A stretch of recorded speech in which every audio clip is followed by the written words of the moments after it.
Hey everyone, welcome to another episode of Shake Sales. I'm your host, Maggie Blume, the sales evangelist at Mailshake. And today we are speaking with Alli Rizacos, Imposter Syndrome Coach and founder at Alli Rizacos Coaching Incorporated. And today we'll be talking about experiencing imposter syndrome in sales. So Alli, thank you so much for being here. Do you mind taking some time to introduce yourself? Yeah, for sure. Thank you for having me.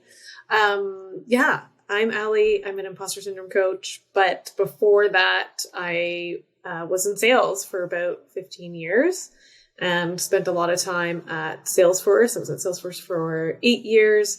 And then I had different stints at different startups. And it's kind of where I ended up having not studied sales or anything like that, like everyone else. But it made total sense for me personally because I really love human psychology, and I really believe that sales ultimately at the end of the day is just your degree in human psychology, right? So it really worked out for me. And then I found my passion of, I didn't find it, but I got in tune with my passion of coaching 8 or 9 years ago. And then almost 2 years ago, left the corporate world to pursue that passion full time. And here I am now as an imposter syndrome coach, working with other sales individuals. So ICs in sales, leaders in sales, that's kind of my sweet spot. Amazing.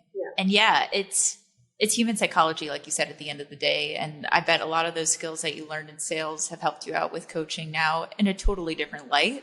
But just being able to talk about it, understanding human psychology and, helping with that motivation and helping other people along the way in sales too. So, and I felt the opposite too. Like coaching really helped me be better at sales. Really? Right? Like, how so? Yeah. Well, learning how to be curious and actually listen and ask good questions, right? Because essentially like a sales deal or an opportunity, it's like a showdown between one brain versus another, basically, right? Of like, the buyer getting in their own way, the seller getting in their own way, And so many times, as a sales rep, my like prospect or my customer would say to me like, "Oh, I feel like you're like my therapist right now," because I would just like get into their world, and ask them personal questions. Because as much as like, yes, they're just buying software, but it's an emotional decision. So we have to tap into their emotions in the end of the day. Like people don't buy features and benefits, right? They buy from an emotional place always. And so coaching is coaching allows you to dare to go there, like dare to be vulnerable with people and dare to ask questions that other sales reps aren't asking. So I actually found it helped me so much in my sales career. The year I got a coach was like my best sales year ever. I went to club, the whole thing. Yeah. So amazing. Yeah. And I love that you said it comes down to getting a coach if you're in sales. yeah. It means we should all be getting coaches so we can hit our quotas and go to President's Club. Exactly. Yeah. But I love that you said the two questions. There's two of my favorite things in sales is prospecting. I feel like a detective. So me feels too. like Yeah. And the second thing is questions. And then I feel like a psychologist. So that at the end of the day, because when I first started out my professional career, if we want to call it, I never really thought I was going to get into sales ever. And when I think about those two things, not that I don't like sales, I've learned to absolutely love the profession of sales. But I love thinking of it as like, okay, I'm going to put my detective hat on and now I'm going to put my therapist hat on. And it's like, it makes it way more fun for me, and other people have their analogies around it. But I love that you said that coaching really got you to think about those questions, also got you to be on the same playing field with someone too, with like negotiations and things like that in sales, and ultimately led you to your best year there too. Yeah, I felt the exact same way. I loved being a prospector. Like we called it a BDR. So like my favorite job, because it was like, ooh, like this person's connected to that person. And what if I, it was like doing all this investigative work. And then my second favorite job was being a manager, because, well, then I got to really coach, right? And I really got to be a therapist, essentially. Yeah, exactly. Yeah. And it's maybe just like I need to stop online stalking as a hobby. Yeah. But that's what's so fun about it to me. But cool. So, Totally. Alli, this conversation sparked because I had a recent episode with Amber Dibert about imposter syndrome. We were specifically talking about it in the Great Reshuffle. So she talked about, tactics you could use for imposter syndrome while people are changing jobs so often, and with layoffs that are unfortunately going on right now.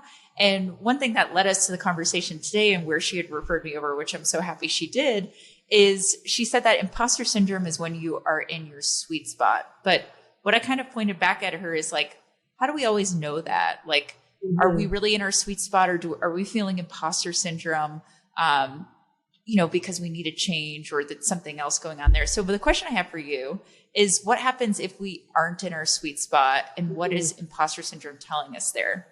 Yeah, for sure.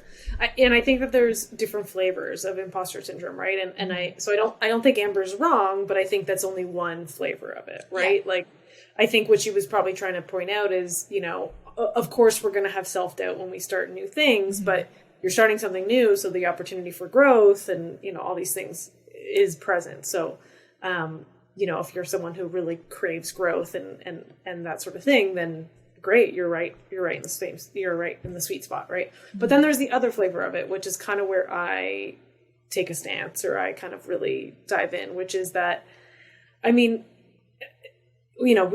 we often think of imposter syndrome as like, oh, like I feel like I'm a fraud, or like, someone's going to find out.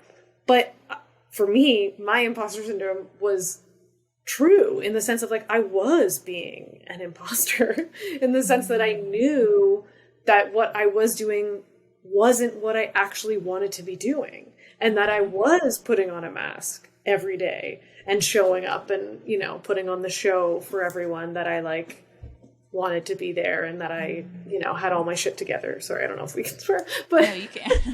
Okay. And so like ultimately, like I was an imposter to myself, right? Okay. And so that's kind of the two different flavors, and the work that I do is really around helping people leverage the fact that they're aware that they're feeling like an imposter, whichever way it is, to take that as an opportunity to go inward, right? Because we've been taught, I should say, to use like the external world as our barometer and our dashboard, right? Like, oh, like go to school, get a job, like make more money, title, status, la la la la, right? And then brag about it on LinkedIn, I guess. But right, there's like all these like steps of like what you're supposed to do for people to take you seriously and for people to think that you're successful. Yeah. It's for people to think you're successful, not for you to actually be successful, really, because success is a completely subjective word. Like I could describe success to me right now, and you could too, and it would be two completely separate things, right? Yeah. The problem is that oftentimes our definition of success has converged because we're using the external world's definition of success, which is like the Elon Musks and the Jeff Bezos and the money, right? Everyone is around money and attention. That's what like success is. But what I found in my own experience, and then what, really propelled me on this crusade, is that like, but I did that. Like I was successful. Like I made lots of money and I got lots of promotions and I had lots of attention and I had this brand, and I'm like, I'm still suffering though inside. Like my existential crisis of being a human still exists. So like, wait a second, who lied to me? Yeah. What's going on here? I was promised that this was the way to be happy, right? Because otherwise, like, I don't know, why are we what is success really? Isn't success a means to be happy? Right? And so I was like, oh my God, like, what's happening? Like, I'm doing all the things and I'm not happy. Like, this is, something's got to give, right? Yeah. And so what I found was that, like, I was being an imposter in the sense of, like, I wasn't listening to myself. I was listening to the external world's definition of success. And I was using the external world's dashboards, right? Money, status, likes, whatever, right? These like measurements that the external world uses, and making that the way to fulfillment. And it just never worked, right? Yeah. And so the only way that I've found to actually feel happy and be more fulfilled is to go inward and to actually find out what my values are and what motivates me and how I want to use my time in the, this short amount of time that I have on this planet. Right. Because, and go do that, because if I don't, then I'm being an imposter. Right. So I knew what I wanted to do. I wanted to be a coach, and I knew that for sure because I had a coach for a long time. I just, when I'm coaching, it's like time expands, right? Like it could go on forever and I don't even know, right? Like it just, I'm so immersed in it, right? Like I'm in flow, and I could talk about it till the day I die. Like I will always be interested in humans and psychology and coaching, right? So I just knew like, this is clearly what I want to be doing. And every day that I wasn't doing that, I was being an imposter, right? Yeah. I was like literally putting on like a show in my own life. Right? Yeah. Versus just living the life that I wanted to live. And the only reason why we don't do that is because it feels scary too, because there's the opportunity to fail at what you really love, right? There's the judgment that you could possibly get for doing it a different way, like all of these consequences that we see from, choosing ourselves and choosing what we really want, because it might deviate from the norm, right? Yeah. Yeah. Awesome. I'm going on a ramble. So No, you're fine. You're fine. No. I love how you put it though. And kind of just from differences, like you said, there's a couple different aspects of imposter syndrome. And in your case, and what you help people through is, where you actually are an imposter. It's not that you feel like you're an imposter, you feel like a fraud. I'm feeling like an imposter or fraud because I'm doing something that's not really aligning with what I agree is success in my own world. And exactly. I have a story about this because I remember it was like when I first was in sales and I was interviewing for a job at ADP. I was interviewing for an SDR role. This is about 4 years ago. And I talked with the recruiter there, just asking, those questions that are like, hey, how do you like ADP in your experience there? And I was telling her about my goals. Like one day I want to become a manager in sales and, go like that. And then all of a sudden she stopped and she goes, I've never wanted to be a manager ever. Like I've always just wanted to be an individual contributor.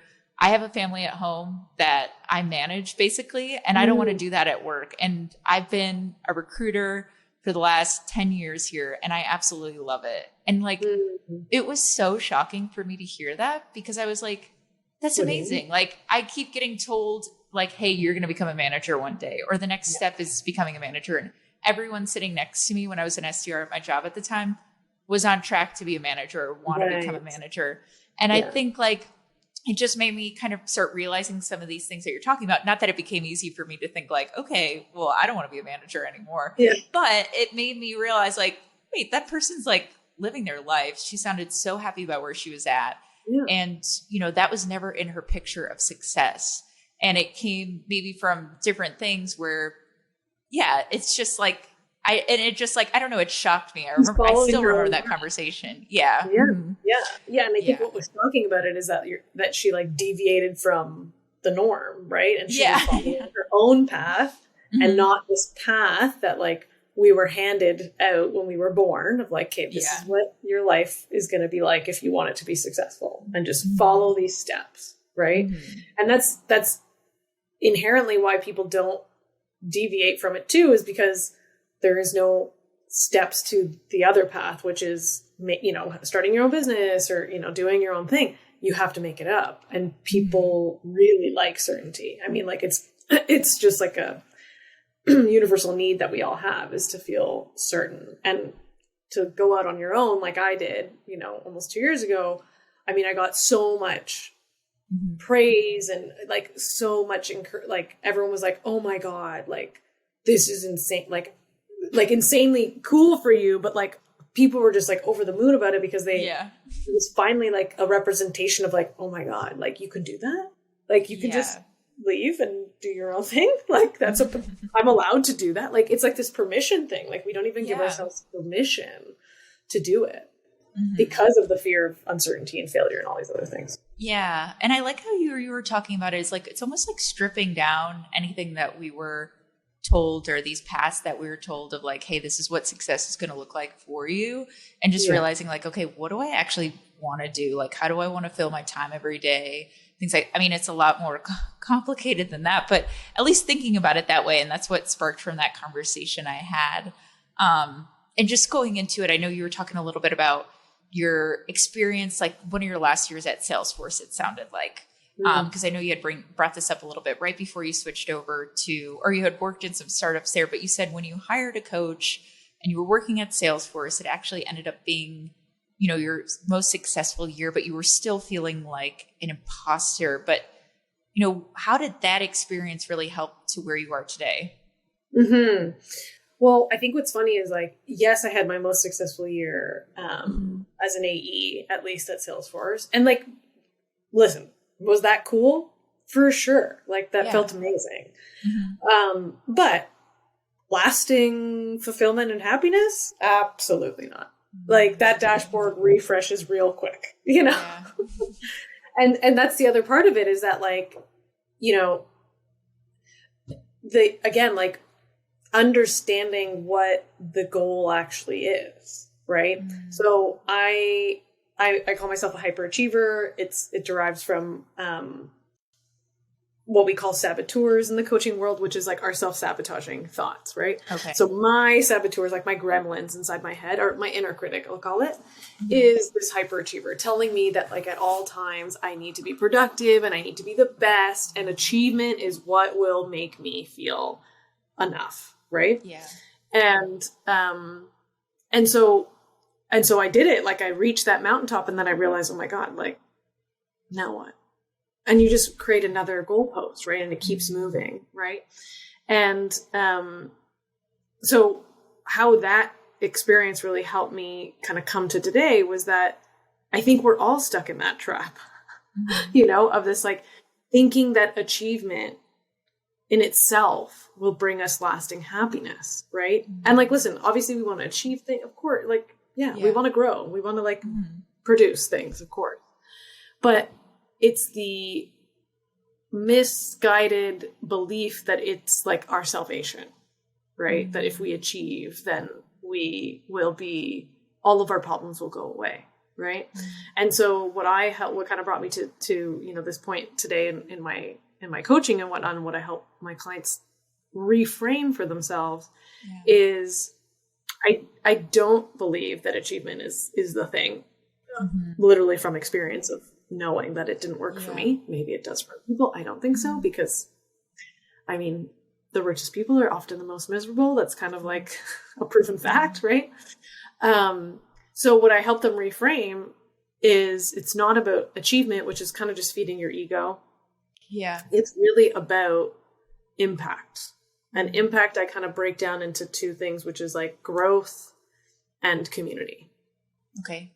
So like the impact that you can have on the people around you, right? On yourself, and really breaking it down into how that helps you grow and how that helps your community. Because ultimately our like deepest needs as humans is to feel like we are a part of something, like we need other people, right? And we also need to be growing in order to feel like we're like allowed to be around in this earth, right? Like that when we're stagnant is when we literally, our minds feel like we're going to die, right?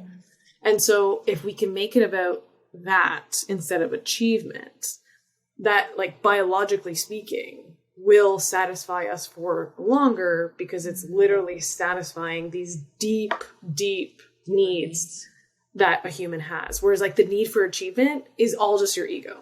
Like that is not like a survive. You do not need achievement to survive. Literally, you know, like it's not like a baby doesn't need to achieve anything to live, you know, like, right. But a baby does need a mom and a community around it to survive. Right. Like, and so really shifting our focus away from these kind of egoic standards of living around achievement and really making it about impact.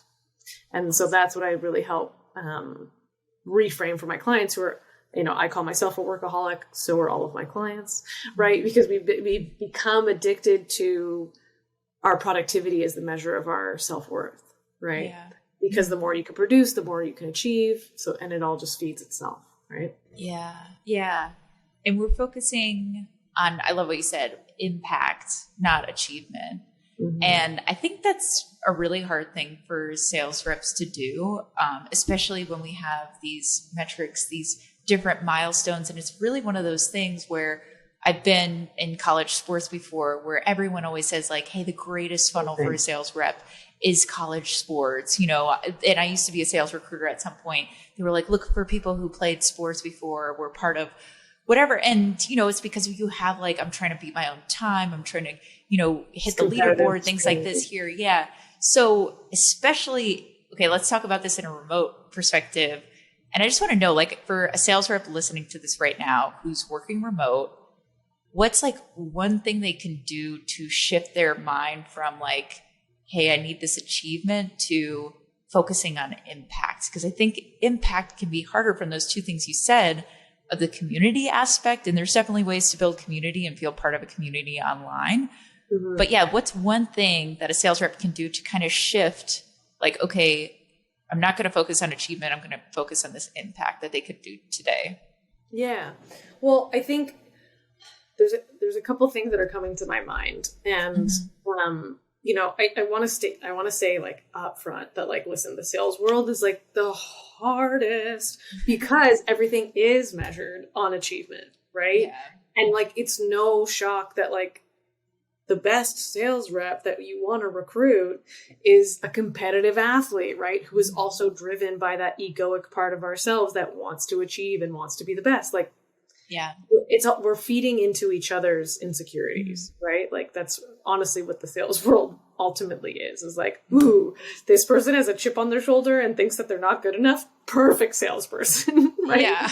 Because they'll just fight to the death. Like that's why it was perfect for me. Like I never felt like I was enough. So every day I got to fight to the death to prove that I was, right? And I definitely needed to prove it because otherwise I felt like I wasn't worth it, right? So it's like, it's a hard, like sales is structured for those people, right? So we're all the same and we're all in the same bucket. And it's hard because they're using our weaknesses against us, right? Yeah. Like, ooh, look at this achievement, right? And dangling it in front of us, right?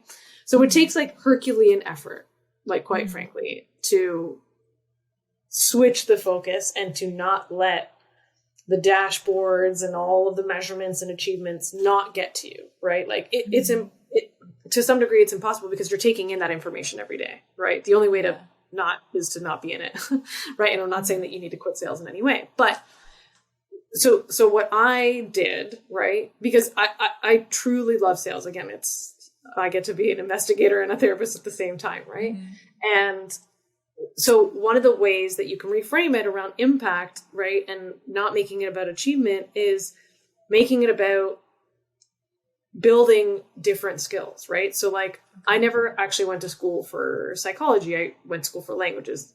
But I deeply regretted never going to school for psychology because it's actually what I love. And so I wasn't really at a place in my life where I wanted to go back to school. I was already at Salesforce, like no time, whatever.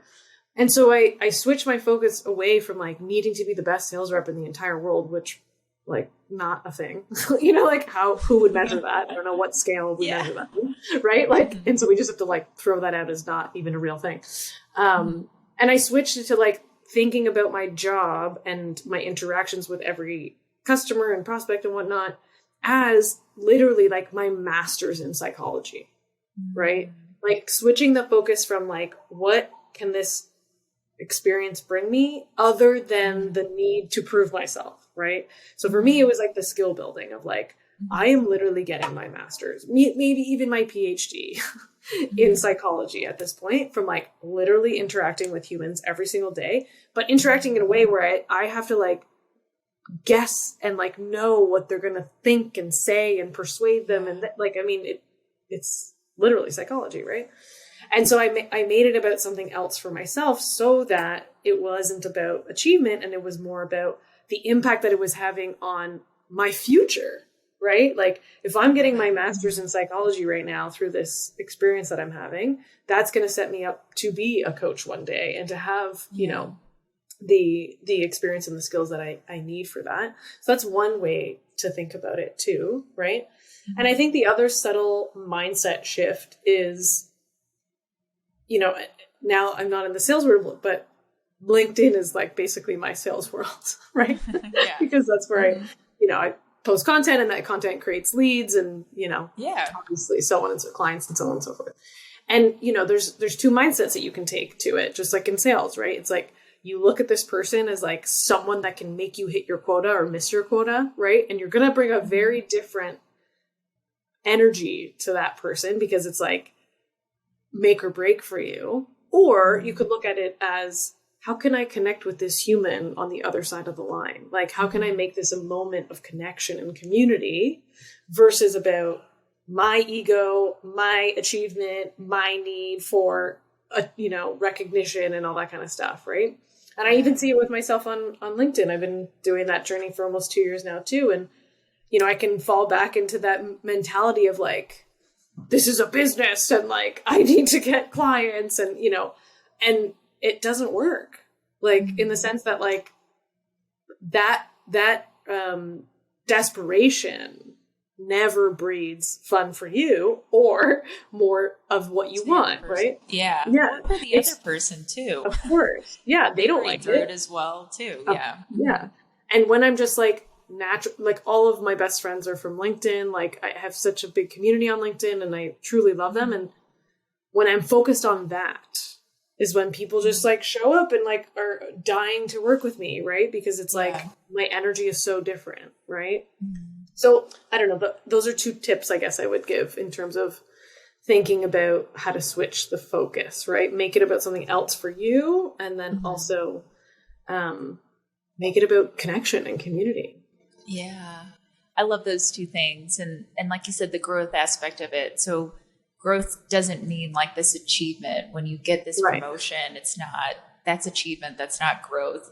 And for you, is growing all these different skills and looking back at it. And there's so many different skills you can learn in sales, whether it be writing, you know, talking on video like we're both doing right now, talking with people in general, listening, pausing, learning how to not use the word like, which I'm also working on right now. But all these different things, that you can learn just on a day-to-day basis. And instead of being so concerned in the back of our heads, like, hey, I need to hit quota. Hey, I need to hit quota. Hey, I need to book this many meetings. It's like, hey, today I learned how to effectively negotiate at the beginning or something. Or today I learned this new tactic that's helped me. And I think it is where we really take those pauses back and we're not so focused on achievement. Just like you said, when you're not so ingrained in it, that's when you start all these new conversations, when you're really just in your community helping other people. So I love that. And I love the journey that you've been on and what we were talking about before of like, you know, we all think we've been given this path and we need to stay on this path. And I heard you mention on a podcast recently that, you know, some top performing reps get into management because it's like the typical next step, kind of just like the same conversation I had with that person from ADP, even though they might not be passionate about leading people because it's different. I've never been a manager before. I've been an interim manager when my boss was on paternity leave and I really felt like good at it. Like, but it was different. It was totally different from what I was doing. So do you feel like when we do get into those next steps, so like those next achieving steps, is that where people feel a lot of imposter syndrome or where that kicks in? Because, you know, it's different, but it also just might not be the path that they want. It's just the path they're going on.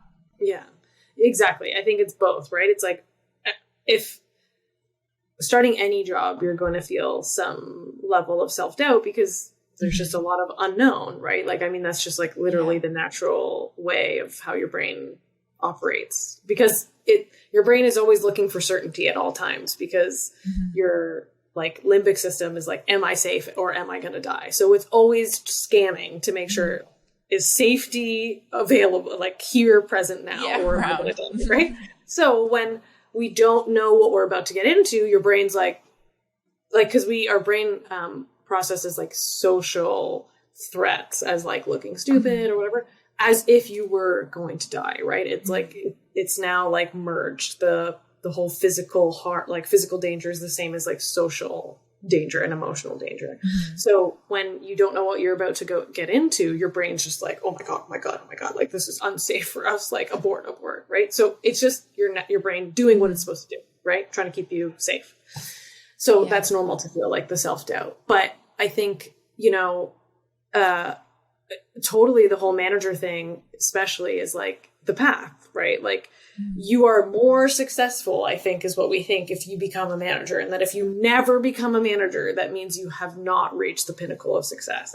I feel like that's at least what we all are telling ourselves. I don't know if anyone's ever said that out loud, but I think that's what we're all telling ourselves, because I see it in a lot of my friends. Like, they'll say like, oh, well, I haven't gotten into leadership yet. So like, I need to do that. And I'm like, says who, what's that about? Especially because like leadership is not for everyone. Like it is not easy at all. And it is a completely different skill set. Like it has nothing to do with being good at sales at all. There's no transferableness there, really. Right. And so you're really taking on like a completely different career when you get into leadership. Right. And it's again, like that moment for yourself to check in. Am I just following what the external world is telling me that I need to do in order for me to be successful in the eyes of the external world? Or am I following what is actually true for me? And an exercise that I often have my clients do, I was just talking about it with one of them, is to like literally, you actually do this over like at least 3 weeks, because you need quite a bit of data, but like every kind of meeting that you have in a day and every activity that you do in a day, you just take a quick kind of snapshot of it in terms of like, did this activity bring me, did it increase my energy or did it drain my energy?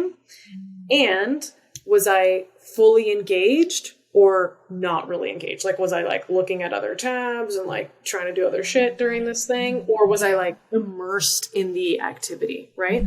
And so after 3 weeks, you'll have, lots of data about many different types of activities. And you'll start to see like, what are the types of activities that I like am immersed in and that give me energy. Right. And that will tell you about what you actually like doing. So a lot of the time it kind of breaks down into, especially in leadership, there's like the coaching aspect and the development aspect of being a leader. Right. And then there's like all the operational stuff of being a leader, right? Like the forecasting and the, all like the strategy and the numbers, right? Ops and But then there's the coaching, and some magical people like both, but typically you kind of like one or the other. And if you're getting into leadership, you probably mostly like the coaching side, to be quite honest. Like less people like the operational side. There is a lot, but and so even in that distinction, it's like figuring out like, well, what are the activities that I actually like doing? And so stacking your calendar to do more of those and maybe less of the ones that are not your sweet spot, not the things that you care about. Right. Because again, we have a finite life and there's only so much time that we get in it. And it's like, choose the things that you actually like doing on a day-to-day basis instead of feeling like you just have to follow this path because this is exactly what the world told me I was supposed to do. Right. So it's all about really checking in with yourself and figuring out what do you actually like, instead of, was I just told to like this? Because that sometimes happens too, right? It's like, wait, do I actually like this? Or was I just like told that I should like this? And I just like it now because other people also like it, Yeah. And you put it so simply, even though we don't think this way. It's like, what are the things I actually like doing? How can I double down on those things? And how can I grow within those things too? So just like you said, you wanted to learn about human psychology. So you took this approach one of your last years at Salesforce of, hey, I'm going to like, these are the skills I'm going to learn. This is what I can double down on.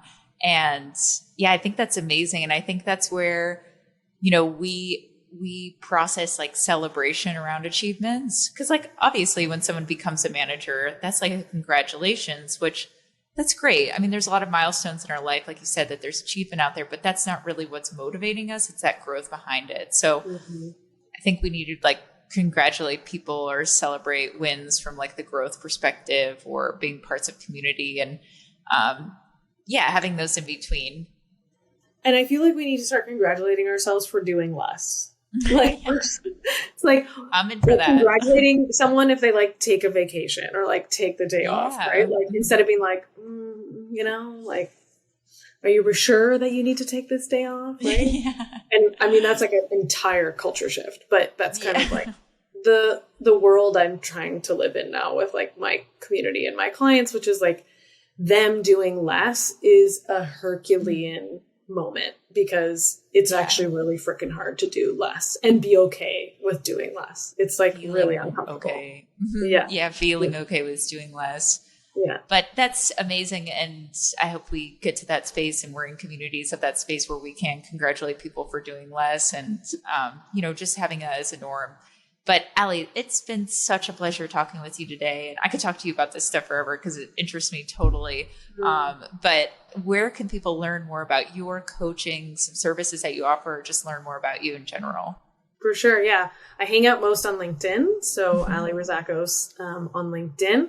And you'll also find I have a free masterclass on imposter syndrome. So if anything today kind of hit you and you're like, ooh, like that was interesting, I go into way more depth in the masterclass. So that's free you'll see it on my LinkedIn page. Awesome. Yeah. Go follow Alli on LinkedIn, be part of the community that she's building right now there. And if you want to do less. Welcome. You're welcome. I'm in for it. I'm part of her community now too, just following her on LinkedIn, and she posts some great things and just really interesting of her story too. So thank you so much for sharing that today, Alli, and being on here. Yeah. Thank you for your great questions. Thanks for having me. Awesome. Yeah. All right. Well, we'll catch everyone next time on Shake Sales. Thank you so much for listening. Have a great rest of your week. Bye.